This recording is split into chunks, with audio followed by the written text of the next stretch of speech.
안녕하세요. 원광대학교 대전치과병원 병원장 정성념입니다.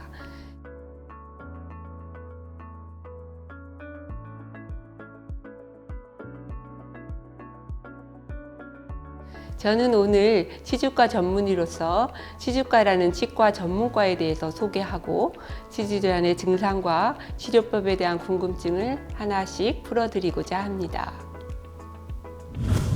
치주과는 어떤 진료과인가요? 의학 분야에 피부과, 안과, 내과 등 여러 전문과가 있듯이 치과에도 여러 개의 전문 진료과가 있습니다. 예를 들면 소아치과는 주로 소아를 대상으로 진료하고 보존과는 충치 치료와 신경 치료를 담당합니다. 치주과는 치아를 둘러싸고 있는 주변 조직, 즉 치주 조직에 발생하는 다양한 질환을 치료하고 예방하는 과라고 하겠습니다.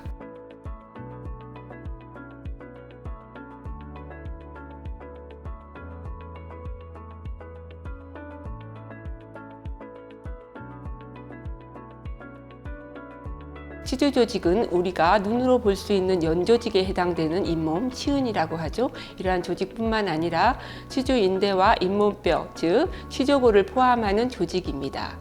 우리가 흔히 풍치라고 불리는 치주염은 잇몸 연조직에 국한된 염증인 치은염에서 진행해서 치조골까지 만성 염증에 의해 녹아내린 상태를 의미하고, 이러한 풍치를 주로 치료하는 과가 치주과라고 보시면 되겠습니다.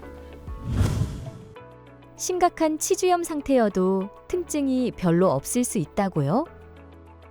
네, 맞습니다.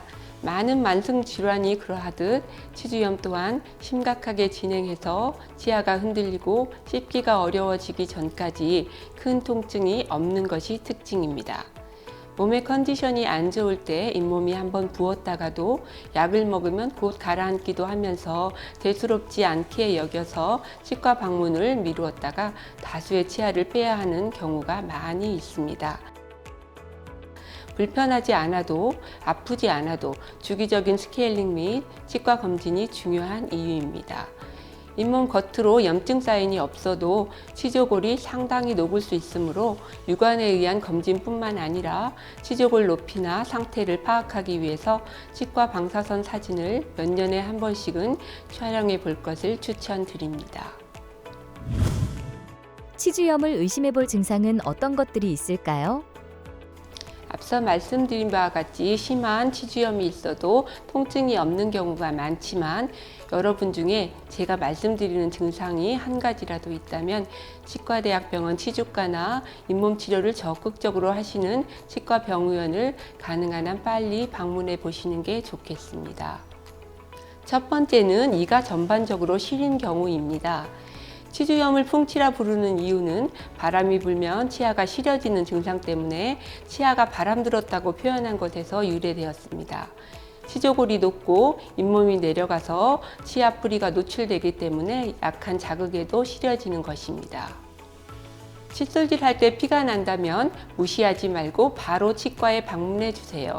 치은염의 증상일 수도 있지만 치주염으로 진행한 경우가 많으므로 빨리 치료할수록 치아 유지에 유리합니다.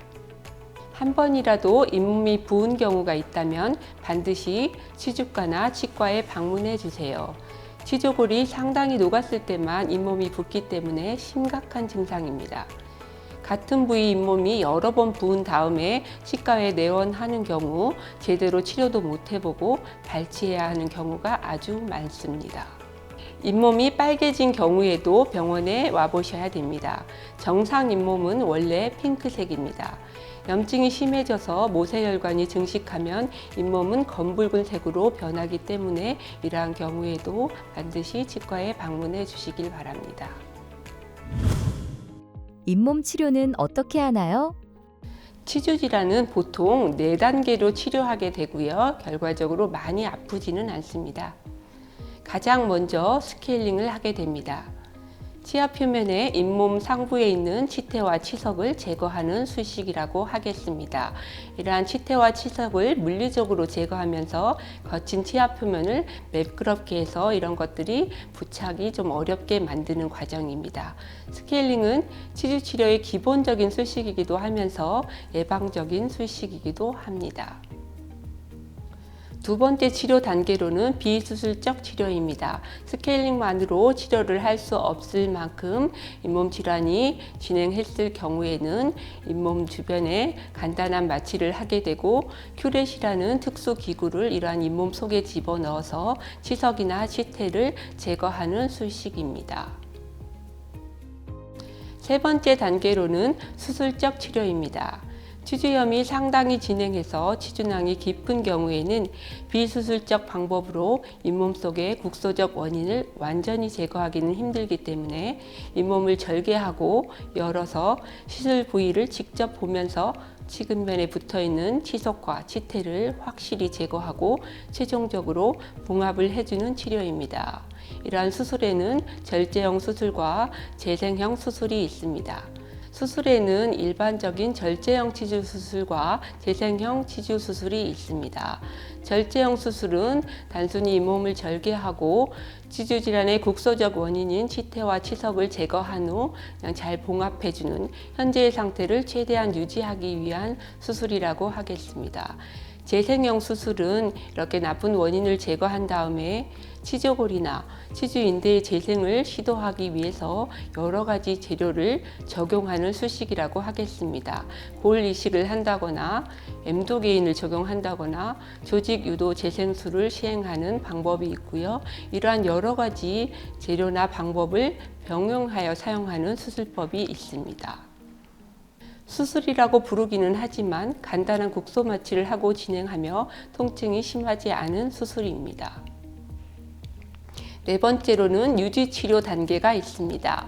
환자의 상태에 따라서 3개월에서 1년에 한 번씩 치석과 치태를 제거해서 관리하는 것을 유지치료나 혹은 유지관리라고 부릅니다. 치주염의 재발을 막기 위해서는 꼭 필요한 치료 과정이라 하겠습니다. 이젠 치주병이 어떠한 질환인지, 치과대학 병원 치주과에서는 어떤 진료가 이루어지는지 어느 정도 이해하셨을 겁니다. 요즘 100세 시대라고 하는데 오복 중에 하나인 우리의 소중한 치아를 100세까지 가능한 많이 유지해서 맛있는 음식 많이 즐기면서 삶의 질을 높일 수 있도록 노력해야겠습니다.